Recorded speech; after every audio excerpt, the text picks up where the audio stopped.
Hello दोस्तों, स्वागत है आप सभी का एक बार फिर से डीएलएस न्यूज चैनल पर। और आज तारीख हो गई 11 फरवरी 2021 दिन गुरुवार। और बात करते हैं आज के मुख्य समाचार और टुडे ब्रेकिंग न्यूज के अपडेट वीडियो में नजर डालते हैं देश भर की तमाम बड़ी खबरों पर। आज की खबरों में बहुत सारी महत्वपूर्ण खबरें हैं। मोदी सरकार की तरफ से पहली बार किसान भाई लोगों के लिए कुछ बड़ी घोषणाएं निकल कर आ रही है। आपको पता होगा किसान आंदोलन काफी दिनों से चल रहा है और ऐसे में अब किसान भाई लोगों ने एक बार फिर से ऐलान किया देश भर में चक्का जाम करने का। आखिर किस तारीख को देश भर में किसान भाई लोग फिर से अपने आंदोलन को उग्र करने वाले हैं, मैं आपको बताऊंगा पूरी बड़ी खबर। इसके अलावा भी दोस्तों, अगर आपके पास किसी भी बैंक का एटीएम कार्ड भी है ना, तो भी आपके लिए एक अच्छी खबर, गुड न्यूज निकल कर आ रही है। क्या है जानेंगे। और साथ ही कुछ एजुकेशन शिक्षा से संबंधित खबरें भी हैं। सुप्रीम कोर्ट की तरफ से लड़कियों की शादी को लेकर भी एक बड़ा फैसला निकल कर आ रहा है। और साथ ही आज के सोना चांदी के रेट क्या चल रहे हैं वो भी जानेंगे। और कोरोना वायरस की महामारी पर क्या अपडेट है वो भी जानेंगे। एक एक करके आज के 50 बड़ी ही महत्वपूर्ण और काम की खबरों पर नजर डालते हैं फटाफट से। बिल्कुल ध्यान से इस वीडियो को एकदम पूरा लास्ट तक देखते रहिएगा। सीधे बात करें पहले अपडेट में, तो देखिए जरा, फास्टैग में अब मिनिमम बैलेंस की बाध्यता को खत्म कर दिया। कुछ नियम फास्टैग से संबंधित बदल चुके हैं। जी हाँ, अब एक तो आपको फास्टैग में मिनिमम बैलेंस रखने की टेंशन नहीं रहेगी और इसके अलावा अब टोल प्लाजा पर आपकी गाड़ी रुकेगी भी नहीं। NHAI यानी कि national highway authority of India ने नियम को बदल दिया है। जी हाँ, अगर आपके भी घर में कोई 4 व्हीलर है, कार वगैरह कुछ भी, और अगर आप ड्राइव करते हैं तो अच्छी खबर है। अब एक तो दोस्तों आपको आपकी गाड़ी के फास्टैग में कोई भी मिनिमम बैलेंस रखने की टेंशन नहीं होगी। पहले जो मिनिमम बैलेंस की शर्त थी उसको खत्म कर दिया है। यानी कि फास्टैग के वॉलेट में इतने दिन 150 रुपए से लेकर 200 रुपए तक आपको कम से कम रखना पड़ता था, तो वो अब एक तो नहीं रखना पड़ेगा। इसके अलावा अगर आपके फास्टैग में बैलेंस कम भी है ना, तो भी टोल प्लाजा आप आसानी से पार कर पाओगे। कहने का मतलब कि इतने दिन क्या कि फास्टैग में बैलेंस नहीं होता था तो आपकी गाड़ी को आगे नहीं जाने दिया जाता था, राइट। लेकिन अब अगर आपके फास्टैग में बैलेंस नहीं भी है, यानी कि फास्टैग अकाउंट में पैसे कम है लेकिन नेगेटिव नहीं है, तो भी आपकी कार को टोल प्लाजा पर जाने की अनुमति होगी। भले ही टोल प्लाजा पार करने के बाद फास्टैग अकाउंट नेगेटिव हो जाए तो भी आपको कुल मिलाकर के गाड़ी जा सकेगी। अगर आपके फास्टैग के बैलेंस माइनस में जा रहा तो भी आप क्रॉस कर पाओगे, है ना। और ऐसे में आप सोच रहे होंगे कि उसके बाद अगर ग्राहक फास्टैग को रिचार्ज नहीं करता है तो वो राशि नेगेटिव अकाउंट की रकम जो है वो बैंक सिक्योरिटी डिपॉजिट से वसूल कर सकता है। तो ये दोस्तों फास्टैग से संबंधित नियम बदल चुके हैं। ओके, चलिए अब नजर डालते हैं अगली खबर में, जहां अपडेट देखिए आप। असंगठित क्षेत्र के लोगों को भी अब होम लोन आसानी से मिल पाएगा। SBI जो है ना, भारतीय स्टेट बैंक, वो इस तरह की नई तैयारी कर रहा है। दरअसल दोस्तों, होम लोन के सेगमेंट में देश का सबसे बड़ा सरकारी बैंक भारतीय स्टेट बैंक अपनी बादशाहत बनाने के लिए अब होम लोन को लैंडिंग मॉडल पर शुरू करने की तैयारी कर रहा है। और ये लैंडिंग मॉडल वगैरह क्या है तो इसकी जानकारी आप देख सकते हैं आसानी से। कुल मिलाकर के कहने का मतलब आसानी से सभी लोगों को होम लोन मिल पाएगा। और इसके अलावा दोस्तों, भारतीय स्टेट बैंक के होम लोन पर एक ऑफर भी चल रहा है। अगर आप मार्च 2021 तक लोन लेते हो ना, अगर SBI के जरिए, कहने का मतलब होम लोन लेते हो, तो ऐसे में आपको एक तो प्रोसेसिंग फीस पर बिल्कुल छूट मिलेगी। इसके अलावा 6.8% ब्याज दर पर आपको बिना प्रोसेसिंग फीस के होम लोन मिल जाएगा। ठीक है ना, तो ये ऑफर चल रहा है SBI की तरफ से। और अगली खबर आप देख सकते हैं, हाई कोर्ट की तरफ से एक बड़ा फैसला निकल कर आ रहा है। देखिए जरा, एक लड़की ने दूसरे धर्म में शादी कर ली थी तो उसके पिता ने बेटी को रोका, विरोध किया और मामला हाईकोर्ट तक पहुंचा। ठीक है ना। फिर देखिए हाईकोर्ट ने क्या आदेश दिया। हाईकोर्ट का कहना है कि अपनी इच्छा अनुसार लड़की को जाने की स्वतंत्रता है। बॉम्बे हाईकोर्ट की तरफ से यह फैसला दिया गया अंतर धार्मिक विवाह को लेकर। बड़ा फैसला देते हुए हाईकोर्ट का कहना है कि वयस्क लड़की अपनी मर्जी से कहीं भी जा सकती है। कोर्ट ने पुलिस को ठाणे जिले के कल्याण के रहने वाले कपल को उनके घर सुरक्षित छोड़ने का भी आदेश दिया। जबकि लड़की के पिता ने हाईकोर्ट से गुहार लगाकर अपनी 19 वर्षीय बेटी को वापस लाने की अपील की थी। लेकिन लड़की ने पति के साथ रहने की इच्छा जताई, फिर चाहे वो धर्म का ही अलग क्यों ना हो, हिंदू हो या मुस्लिम हो, किसी भी कोई भी तरह का धर्म हो या जाति कोई भी हो। और वहीं दोस्तों आपको बता दूं, हाल ही में सुप्रीम कोर्ट ने भी समाज में समरूपता लाने के लिए अंतरजातीय विवाह को प्रोत्साहन किया जाना चाहिए, ये कहा था। तो कहने का मतलब दोस्तों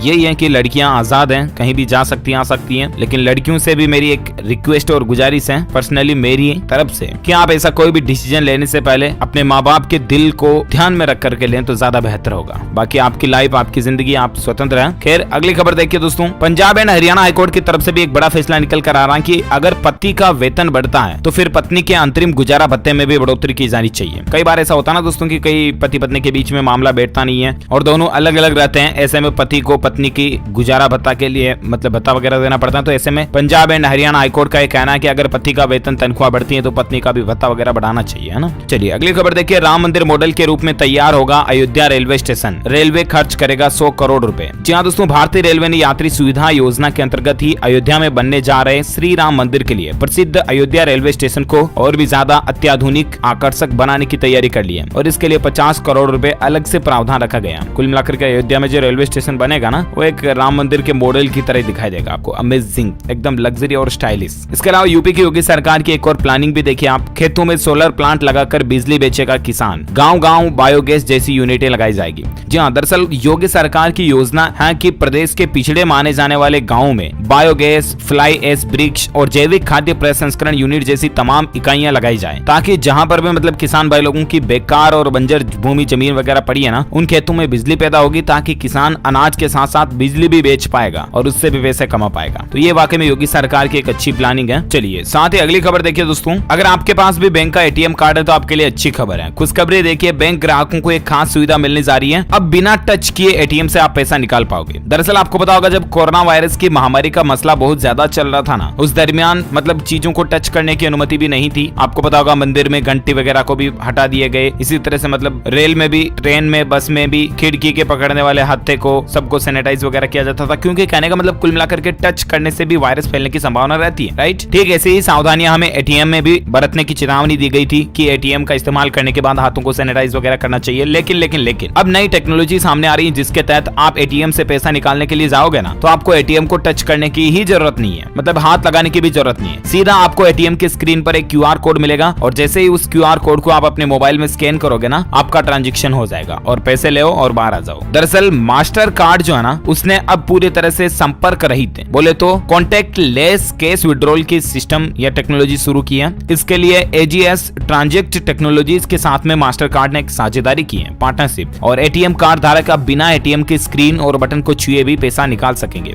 इसके लिए उन्हें सिर्फ स्क्रीन पर एक क्यूआर कोड स्कैन करना होगा, है ना। तो बहुत जल्द आपको धीरे धीरे सभी एटीएम के ऊपर ये सुविधाएं देखने को मिल जाएगी। क्यूआर कोड स्कैन करके आप प्रोसीड बटन पे क्लिक करोगे ना अपने मोबाइल फोन में ही, तो उसके बाद आपको 4 अंकों वाला पिन एटीएम नंबर डालना होगा और अमाउंट वगैरह लिखनी होगी और आपका ट्रांजैक्शन हो जाएगा, है ना। चलिए अब बात करें दोस्तों किसान आंदोलन को लेकर क्या कुछ अपडेट और चर्चाएं चल रही, तो देखिए जरा खबर, ब्रेकिंग न्यूज आ रही है, फिर तेज होगा किसान आंदोलन। 18 फरवरी को देश भर में किसान भाई लोग रेलों को रोकेंगे, ट्रेन का चक्का जाम करेंगे। हाल ही में आपको पता होगा किसान भाई लोगों ने देश भर में चक्का जाम भी रखा था, और अब 18 फरवरी को दोपहर 12 बजे से लेकर शाम को 4 बजे तक रेल रोको अभियान चलाने का फैसला किया किसानों की तरफ से। 4 घंटे तक रेल को रोका जाएगा और इसके अलावा 12 फरवरी से राजस्थान राज्य में सभी टोल भी फ्री किए जाएंगे, मतलब कि टोल प्लाजा पर भी किसान भाई लोग जो विरोध वगैरह कर रहे हैं। देखिए खबर की चक्का जाम के बाद अब देश भर में 18 तारीख को तो रेल रोको अभियान होगा और इसके अलावा टोल फ्री और कैंडल मार्च का भी ऐलान किया गया किसानों की तरफ से। कैंडल मार्च भी निकाला जाएगा, मोमबत्तियां जलाई जाएगी सभी किसानों भाई लोगों की तरफ से। इसके अलावा दोस्तों किसानों के नेता राकेश टिकैत का यह भी कहना है, किसान महापंचायत के दौरान राकेश टिकैत ने कहा कि 4 लाख नहीं बल्कि अब 40 लाख ट्रैक्टरों की रैली निकालेंगे किसान। जहां राकेश टिकैत का ये कहना है दोस्तों कि ये आंदोलन अक्टूबर से भी आगे तक भी चल सकता है और ऐसे में किसानों का सहयोग बेहद जरूरी है। पहले आपको पता होगा 26 जनवरी गणतंत्र दिवस के मौके पर हजारों लाखों की संख्या में ही ट्रैक्टर रैली में देखने को मिले थे, लेकिन अब 40 लाख ट्रैक्टरों की रैली निकालेंगे किसान भाई लोग, ये कहना है राकेश टिकैत जी का। और राकेश टिकैत तो ये भी बोले दोस्तों कि सरकार ने अगर कृषि कानूनों को वापस नहीं लिया तो साल 2024 तक भी धरने पर बैठे रहेंगे। तो किसान भाई लोग कुल मिलाकर के अड़े हुए हैं इन तीनों कृषि कानूनों को रद्द करने को लेकर। लेकिन इसी बीच देखिए जरा, कल भारत के प्रधानमंत्री नरेंद्र मोदी ने भी संसद में किसान भाई लोगों को लेकर कुछ बातें बताई। देखिए खबर आपकी, पीएम के भाषण में 10 बार हंगामा शब्द का इस्तेमाल हुआ। मोदी ने किसानों के लिए कहा कि उनका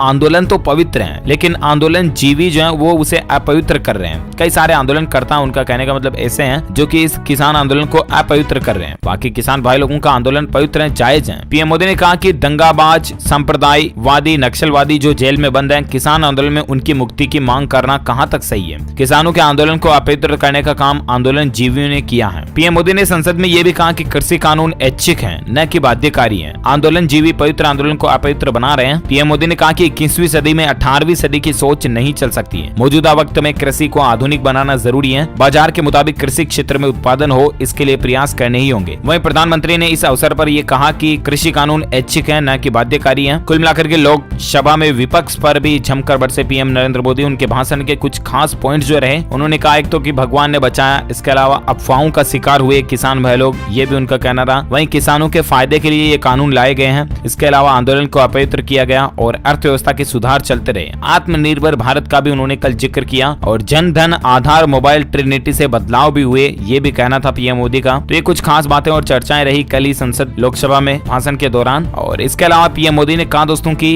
2030 तक नवीकरणीय ऊर्जा से 450 गीगावाट ऊर्जा का उत्पादन का लक्ष्य रखा गया। दरअसल वर्ल्ड सस्टेनेबल डेवलपमेंट समिट के दौरान पीएम मोदी ये बोले थे। प्रधानमंत्री मोदी ने गुरुवार को इसी समिट 2021 को संबोधित करते हुए अपने संबोधन में पीएम मोदी ने कहा कि नवीकरणीय ऊर्जा के क्षेत्र में भारत काफी तेजी से आगे बढ़ रहा है। हम 2030 तक नवीकरणीय ऊर्जा से 450 गीगावाट ऊर्जा का उत्पादन का लक्ष्य प्राप्त करने वाले हैं, जो कि वाकई में एक अमेजिंग बात है। अच्छा, इसके अलावा और एक खबर देखिए राजनीति से जुड़ी है कि सरहानपुर में कांग्रेस महासचिव काला कुर्ता, भगवा गमछा और माथे पर लाल टीका लगाए हुए दिखाई दी। किसान महापंचायत में नए अंदाज में दिखाई दिए प्रियंका गांधी का ये अवतार। दरअसल कृषि कानूनों के विरोध में सड़क से संसद तक संग्राम मचा किसान नेताओं और राष्ट्रीय लोक दल आरएलडी के बाद अब कांग्रेस ने पश्चिमी उत्तर प्रदेश में किसान महापंचायत के जरिए अपनी चुनावी तैयारियां शुरू कर दी हैं। और कहने का मतलब ये भी दोस्तों कि किसान आंदोलन को कई लोग राजनीतिक दृष्टिकोण से भी फायदे में ले रहे हैं, जो कि गलत है वाकई में, क्योंकि किसान भाई लोग अपने हक के लिए लड़ रहे हैं और उनके इस हक की लड़ाई का फायदा अगर कोई पॉलिटिक्स राजनीति में उठाए तो ये सरासर गलत है। राइट, आपको क्या लगता है? आप मुझे नीचे कमेंट करके बताइएगा जरूर। और बाकी अपन बात करें आज के मौसम समाचार। संपूर्ण भारत का आज 11 फरवरी 2021 का मौसम पूर्वानुमान आखिर क्या कहता है? तो दोस्तों मैं आपको बता दूं, अगले 24 घंटों के दौरान उत्तराखंड के उत्तरी और पूर्वी भागों में कहीं कहीं हल्की बारिश होने की संभावना है। वहीं देश के बाकी सभी राज्यों में मौसम जो है वो साफ और शुष्क रहेगा। और बाकी उत्तर भारत के पास बने पश्चिमी विक्षोभ के आगे बढ़ने के बाद अब उत्तर पश्चिमी हवाएं फिर से चलना शुरू हो जाएगी, जिससे कि हम उम्मीद कर रहे हैं कि पंजाब, हरियाणा, दिल्ली, राजस्थान, पश्चिम मध्य प्रदेश में अगले 24 घंटों के दौरान तापमान में वापस गिरावट आ सकती है, यानी कि वापस कुछ ठंडी हवाएं वगैरह चल सकती हैं अगले 24 घंटों के दौरान उत्तर प्रदेश और गुजरात में भी। ओके, और वहीं बात करें आज के सराफा बाजार में सोने चांदी के रेट को लेकर, तो गोल्ड की कीमतों में दर्ज की गई कमी, चांदी भी सस्ती हुई है। आज के नए रेट क्या चल रहे हैं? तो सोने की कीमतों में 38 रुपए प्रति 10 ग्राम की गिरावट आई और इसके बाद अभी सोने का रेट चल रहा है 47,576 रुपए प्रति 10 ग्राम।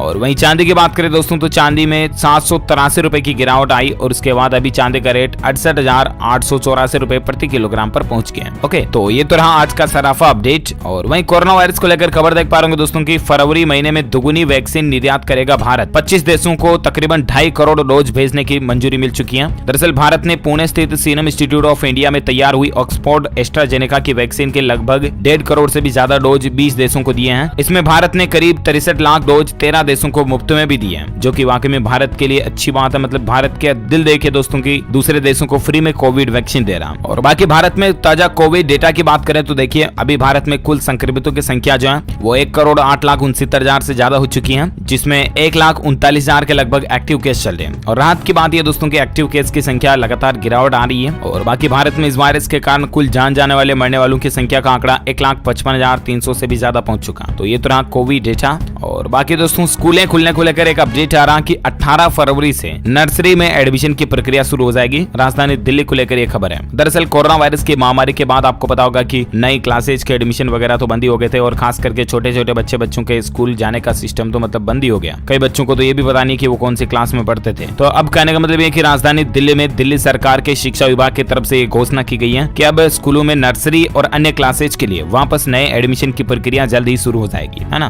तो लगभग कुल मिलाकर के 18 फरवरी से ये न्यू एडमिशन की प्रक्रिया शुरू होने की संभावना है। कुछ डेट्स और आप स्क्रीन पर देख सकते हैं। चलिए अब नजर डालते हैं देश से जुड़ी कुछ और बड़ी खबरों में, जहां एक अपडेट देखिए सरकारी कर्मचारियों के लिए, गवर्नमेंट एम्प्लॉयज के लिए खबर है। सरकारी कर्मचारियों के लिए अच्छी खबर ये देखिए कि एक ही परिवार के 2 लोग एलटीसी का अलग अलग फायदा ले सकते हैं। दरअसल केंद्र सरकार ने सरकारी कर्मचारियों के एलटीसी नियमों को लेकर एक स्पष्टीकरण जारी किया। केंद्रीय कर्मचारियों के अंदर एक शंका थी कि पहली तो उन्हें एक तरफ की यात्रा का भुगतान मिलेगा या दोनों ओर की यात्रा का भुगतान मिलेगा। दूसरी की क्या एक ही परिवार के एलटीसी के लिए योग्य अलग अलग सदस्य इसका अलग अलग दावा कर सकते हैं या नहीं। तो इस पर सरकार का यही कहना दोस्तों की एक तो यात्रा भत्ते में कुल 200 किलोमीटर तक की यात्रा का किराए का भुगतान सरकार की तरफ से दिया जाएगा, ठीक है ना। और इसके अलावा एक ही परिवार के अलग अलग लोग हैं तो वो एलटीसी का फायदा ले सकते हैं। और बाकी गवर्नमेंट एम्प्लॉयज को लेकर सुप्रीम कोर्ट की तरफ से भी एक अच्छा फैसला आ रहा है। बड़ी राहत मिली है कि पैनल के बाहर के अस्पतालों में भी इलाज करा पाएंगे। दरअसल केंद्रीय कर्मचारियों और पेंशनर्स के हक में देश की सबसे बड़ी अदालत ने एक बड़ा फैसला सुनाया है। सुप्रीम कोर्ट का यह कहना है कि केंद्र सरकार के कर्मचारियों और पेंशन भोगियों को इलाज के दायरे को सीमित नहीं रखा जा सकता। इसका मतलब ये हुआ कि केंद्रीय कर्मचारी और पेंशनर जो हैं वो सीजीएचएस पैनल के बाहर भी हॉस्पिटल में अपना इलाज करा सकते हैं। ओके, और अगली खबर देखिए दोस्तों, सड़क हादसों पर अमेरिका और चीन से भी भारत आगे है और सरकार ने साल 2025 तक के लिए एक लक्ष्य तय किया। दरअसल दोस्तों देश भर में हर साल लगभग 1.5 लाख लोग जो हैं वो रोड एक्सीडेंट में मारे जाते हैं। वही लगभग 4.5 लाख लोग से भी ज्यादा लोग सड़क हादसे का शिकार हो जाते हैं। और ऐसे में सड़क हादसे में मरने वाले लोगों की संख्या को लेकर सरकार काफी चिंतित है। और ऐसे में दोस्तों केंद्रीय सड़क परिवहन एवं राजमार्ग मंत्री नितिन गडकरी ने सभी स्टेक होल्डर्स से रोड एक्सीडेंट में मारे जाने वाले लोगों की संख्या को कम करने के लिए कदम उठाने को कहा है। और साल 2025 तक सरकार ने लक्ष्य रखा कि दुर्घटनाओं से होने वाली मौतों में लगभग आधी से भी ज्यादा कमी लाई जाए, जो कि वाकई में एक अच्छी प्लानिंग प्लानिंग है गवर्नमेंट की। चलिए अगली खबर देखिए दोस्तों, पश्चिम बंगाल में 8 तो तमिलनाडु और केरल में एक चरण में मतदान हो सकता है और चुनाव की तारीखों का ऐलान भी 15 फरवरी तक हो सकता है। इस तरह की असेंबली इलेक्शन को लेकर भारतीय चुनाव आयोग इलेक्शन कमीशन की तरफ से तैयारियां चल रही है ना। आगे जो अपडेट आएंगे मैं आपको बताता रहूंगा। फिलहाल देखिए अगली खबर, बीएसएनएल कंपनी की तरफ से ऑफर निकाला गया टेलीकॉम ऑपरेटर्स को लेकर। अब 109 रुपए में मिलेगा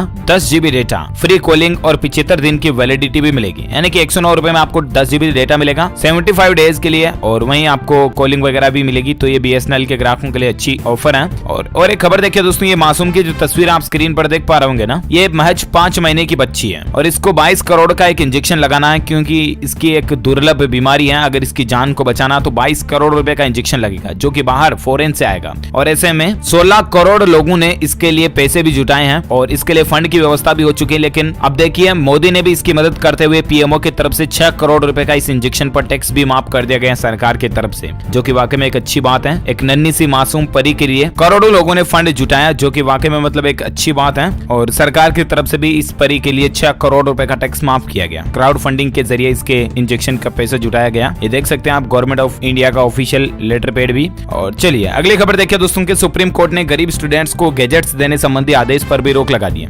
दरअसल सुप्रीम कोर्ट ने बुधवार को दिल्ली उच्च न्यायालय के उस फैसले पर रोक लगा दी जिसमें कोविड-19 लॉकडाउन के दौरान ऑनलाइन कक्षाओं के लिए आर्थिक रूप से कमजोर वर्ग के छात्रों को गैजेट्स और इंटरनेट पैकेज उपलब्ध कराने के लिए प्राइवेट और केंद्रीय विद्यालयों जैसे सरकारी स्कूलों को निर्देश दिया गया था। तो कुल मिलाकर के हाई कोर्ट के फैसले पर सुप्रीम कोर्ट ने रोक लगा दी है। और साथ ही अगला अपडेट देखिए दोस्तों, एग्जाम को लेकर खबर है 24 अप्रैल से शुरू होंगे उत्तर प्रदेश बोर्ड के एग्जाम। डेट लिस्ट भी इसको लेकर जारी हो चुकी है। उत्तर प्रदेश सरकार ने 10वीं और 12वीं बोर्ड के एग्जाम की तारीखों का ऐलान कर दिया और ज्यादा जानकारी आप यूपी बोर्ड के ऑफिशियल पोर्टल पर चेक कर लीजिएगा। वैसे आप ये टाइम शेड्यूल वगैरह स्क्रीन पर भी देख सकते हैं। ओके, साथ ही अगली खबर देखिए दोस्तों, कॉपर यानी कि तांबे की कीमतों में हाई रिकॉर्ड लेवल उछाल देखा गया है और उसके बाद जिन भी इलेक्ट्रिक आइटम्स में कॉपर का इस्तेमाल किया जाता है जैसे कि पंखे, कूलर, एसी वगैरह, फ्रीज वगैरह, इन सामानों की कीमत बढ़ सकती है क्योंकि कॉपर के रेट बहुत ज्यादा बढ़ रहे हैं। कॉपर की कीमत में कल ही 638 रुपए प्रति किलोग्राम का रिकॉर्ड हाई लेवल भाव पहुंच गया, जो कि एक बहुत ज्यादा रेट है वाकई में। और साथ ही अगली खबर देखिए दोस्तों, उत्तर प्रदेश नोएडा में 125 एकड़ में बनेगा मेडिकल डिवाइस पार्क और इसकी खासियत वगैरह क्या होगी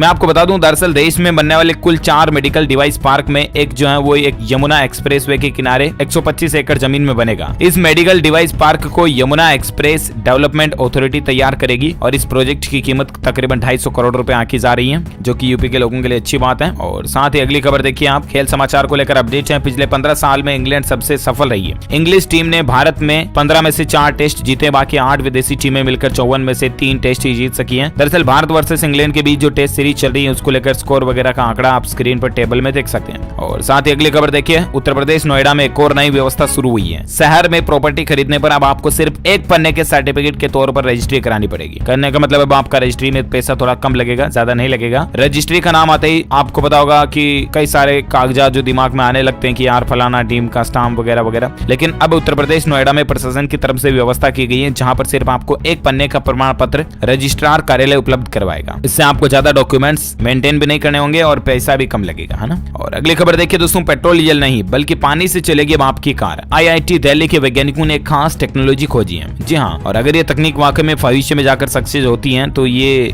गाड़ियों का पूरा सिस्टम ही बदल कर रख देगी, क्योंकि पेट्रोल डीजल की कीमत जो है लोगों के लिए, मतलब पेट्रोल डीजल का रेट बढ़ना बहुत ज्यादा एक झटका सा होता है और पर्यावरण को भी काफी नुकसान होता है। आपको बता दूं, हार्वर्ड यूनिवर्सिटी के एक रिसर्च के मुताबिक दुनिया भर में होने वाली 5 में से 1 मौतों के लिए जीवाश्म ईंधन जिम्मेदार है। मतलब जीवाश्म ईंधन की वजह से जो प्रदूषण होता है ना, उसकी वजह से भी कितनी मौतें होती हैं आप अंदाजा लगा सकते हैं। और अब ऐसे में आईआईटी दिल्ली के वैज्ञानिकों ने एक खास तकनीक खोजी है। दरअसल आईआईटी दिल्ली के साइंटिस्ट ने बहुत कम लागत में पानी से हाइड्रोजन ईंधन को अलग करने की एक टेक्नोलॉजी निकाली है। आईआईटी दिल्ली के प्रोफेसर और स्टूडेंट्स की एक टीम ने हाइड्रोजन प्रोडक्शन पायलट प्लांट में ईंधन बनाकर तैयार कर लिया और इन द फ्यूचर में हाइड्रोजन ईंधन ही फ्यूचर का फ्यूल माना जाएगा। कहने का मतलब इनडायरेक्टली पानी से कार चलेगी। आपको बता दूं, पानी से 2000 डिग्री सेल्सियस से ज्यादा तापमान पर ऑक्सीजन और हाइड्रोजन अलग अलग हो जाते हैं, लेकिन आईआईटी दिल्ली की टीम ने इसे sulphur iodine thermochemical hydrogen process के जरिए आसान बनाया और इस प्रोसेस में आयोडीन और सल्फर का इस्तेमाल कर पानी को हाइड्रोजन और ऑक्सीजन में लगभग 150 डिग्री सेल्सियस पर ही अलग कर सकते हैं। तो ऐसे में टेम्परेचर वगैरह और इस तरह के मैकेनिज्म से कार चलाई जा सकेगी। अब लैब में इस तरह की टेस्टिंग चल रही है और प्रैक्टिकली भी इसको बहुत जल्द चेक किया जाएगा। देखते हैं आगे और इसको लेकर क्या अपडेट आते हैं मैं आपको बताता रहूंगा डीएलएस न्यूज के ऊपर। फिलहाल देखिए आप अगली खबर कि प्लास्टिक कचरे की जानकारी न देने पर जुर्माना लगा है। कोक, पेप्सी और बिस्लेरी कंपनी पर 72 करोड़ रुपए की पेनल्टी लगी है। वहीं रामदेव की पतंजलि कंपनी को भी 1 करोड़ रुपए का जुर्माना या फाइन देना पड़ेगा। किस कारण प्लास्टिक कचरे की जानकारी नहीं दी इन कंपनियों ने। और साथ ही अगली खबर देखिए दोस्तों, गूगल से हटाया गया ये पॉपुलर ऐप। आपने भी अगर मोबाइल में इसको इंस्टॉल कर रखा तो तुरंत अनइंस्टॉल कर लें। करोड़ों लोग इसको इंस्टॉल किए थे, लेकिन गूगल ने चेतावनी जारी की है। ऐप का नाम है बारकोड स्कैनर। हालांकि अब आपको ये प्ले स्टोर पर तो नहीं मिलेगा, लेकिन अगर आपने प्री इंस्टॉल इसको कर रखा ना तो इसको अनइंस्टॉल कर दें, बारकोड स्कैनर करके, है ना। चलिए साथ ही अगला अपडेट आ रहा है, उत्तर प्रदेश की योगी सरकार की फिल्म सिटी होगी वर्ल्ड क्लास। स्थानीय भाषाओं के साथ हिंदी फिल्मों को भी सब्सिडी मिलेगी, ये कहना है राजू श्रीवास्तव का। दरअसल यूपी में मुख्यमंत्री योगी आदित्यनाथ का जो ड्रीम प्रोजेक्ट है ना फिल्म सिटी बनाने को लेकर, उस पर जोरों शोरों से तैयारियां चल रही है और इसको एकदम वर्ल्ड क्लास बनाया जाएगा। और इसके अलावा फिल्म इंडस्ट्री को इस सिटी के जरिए सब्सिडी भी मिलेगी, जो कि वाकई में एक अच्छी बात है। अच्छा, साथ ही खबर देखिए दोस्तों, हरियाणा बोर्ड की परीक्षाएं भी 20 अप्रैल से शुरू होगी। 10वीं और 12वीं की डेट शीट जल्द आएगी, लेकिन इसकी एग्जाम डेट जो है एक्सपेक्टेड वो आ चुकी है 20 अप्रैल से, है ना। और साथ ही खबर है कि मध्य प्रदेश में देखिए अब बिजली घरों में बिल जमा नहीं होंगे, बल्कि ऑनलाइन जमा करने पर अब आपको डिस्काउंट भी मिलेगा। कहने का मतलब मध्य प्रदेश भोपाल से ये शुरुआत हो रही है। कैश काउंटर बंद किए जा रहे हैं, लेकिन एक सवाल ये पैदा होता है कि अगर कोई बिजली बिल उपभोक्ता जो वो ऑनलाइन पेमेंट करने में सक्षम नहीं है, तो फिर उसको बिल जमा करने की सुविधा कैसे दी जाएगी। क्योंकि यहाँ पर मध्य प्रदेश भोपाल में बिजली बिल के कैश काउंटर को बंद करने की तैयारियां हो रही है। हालांकि उनके लिए यूजर जो है वो पेटीएम, गूगल पे जैसे विकल्प चुन सकते हैं और ऑनलाइन पर आपको ऑनलाइन पेमेंट में डिस्काउंट वगैरह भी मिल जाएगा। अच्छा, साथ ही अगली खबर देखिए दोस्तों, आईटी क्षेत्र के लोगों के लिए, स्टूडेंट्स के कैंडिडेट्स के लिए अच्छी खबर है। इस राज्य में आने वाली है 10 लाख नौकरियां। आखिर सरकार का क्या प्लान है? तो दरअसल मैं आपको बता दूं, कर्नाटक राज्य में डिजिटल इकोनॉमी मिशन KDEM 2025 तक राज्य में 10 लाख नौकरियों को सृजित करने की प्लानिंग है। ये नौकरियां सूचना प्रौद्योगिकी यानी कि इंफॉर्मेशन टेक्नोलॉजी IT की फील्ड में होगी। कर्नाटक के उप मुख्यमंत्री डॉक्टर CN अश्वत्थ नारायण ने ये बात की जानकारी दी है। वाकई में अच्छी बात है, खास करके बेरोजगार भाई लोगों के लिए। और इसके अलावा यूपी सरकार की एक प्लानिंग देखिए कि उत्तर प्रदेश में